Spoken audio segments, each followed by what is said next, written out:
gabi po sa inyong lahat. Isang napakalaking kabalintunaan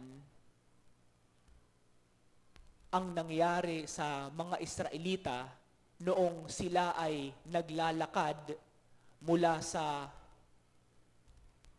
disyerto papunta sa lupang ipinangako sa kanila ng Diyos. Dahil habang sila ay nandoon, nagreklamo ang mga Israelita. At sa kanilang pagrereklamo, ang ginawa ng Diyos, nagpadala siya ng mga ahas. At ang bawat matuklaw ng ahas ay namamatay. Na-realize ng mga Israelita ang kanilang kasalanan na nagawa. Lumapit sila kay Moises at sinabi nila kay Moises, nagkasala kami sa Diyos. Ano ba ang dapat naming gawin? Ano ang sinabi ng Diyos kay Moises? Gumawa ka ng isang bronseng ahas at ilagay ito sa gitna ng kanilang kampo. Sa bawat taong natutuklaw, kailangan lamang niyang tumingin sa bronseng ahas at siya ay gagaling, hindi siya mamamatay.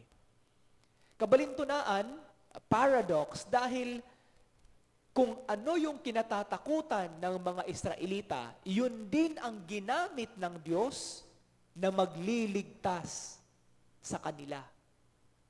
Kung ano yung kinatatakutan nila, kung ano yung pumapatay sa kanila, yun din ang ginamit ng Diyos upang magbigay ng buhay sa kanila.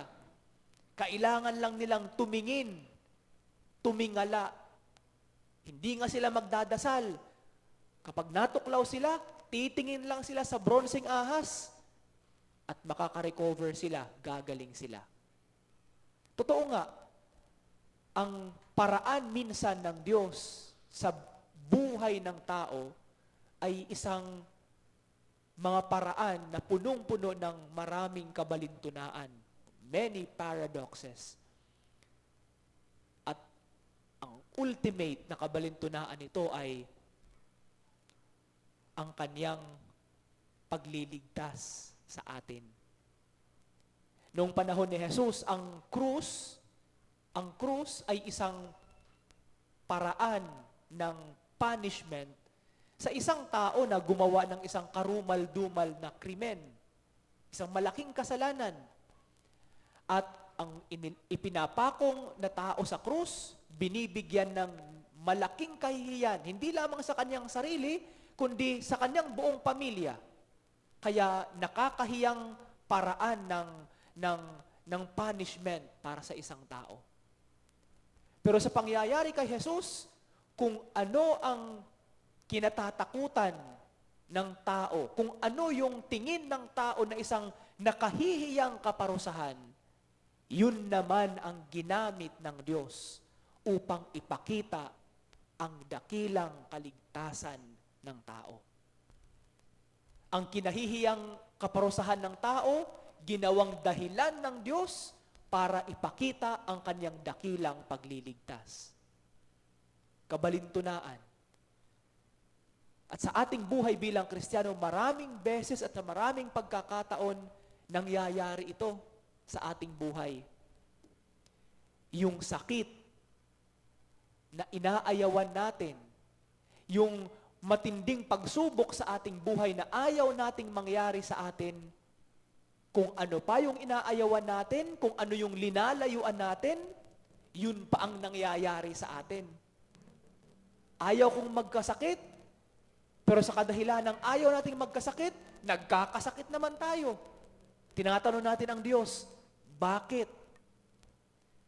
Sa trabaho ko sa ospital bilang chaplain, maraming beses ko nang narinig sa mga tao, sa maraming pasyente, mga bantay ng pasyente, nagsasabi sila, bakit pa kami, Father?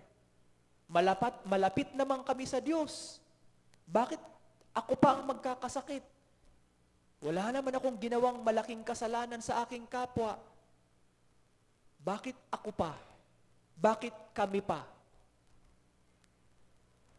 At minsan, o sa maraming pagkakataon, kung ano ang ating inaayawan, yun pa ang naglalapit sa atin sa Diyos.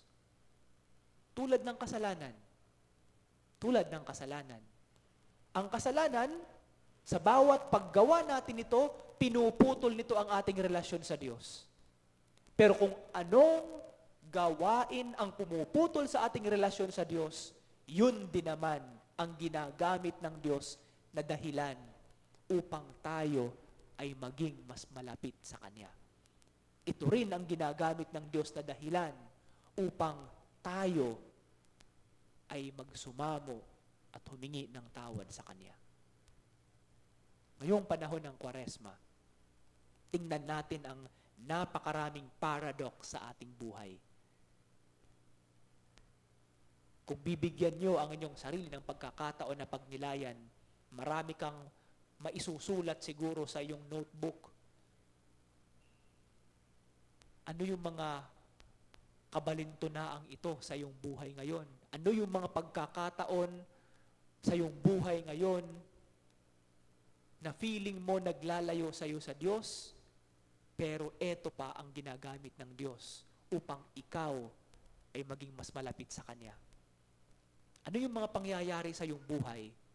Ano yung mga karanasan mo sa iyong buhay na ikaw ang lumayo sa Diyos? At papaano bang inilapit ng Diyos ang Kanyang sarili sa iyo upang ikaw ay magbalik loob sa Kanya?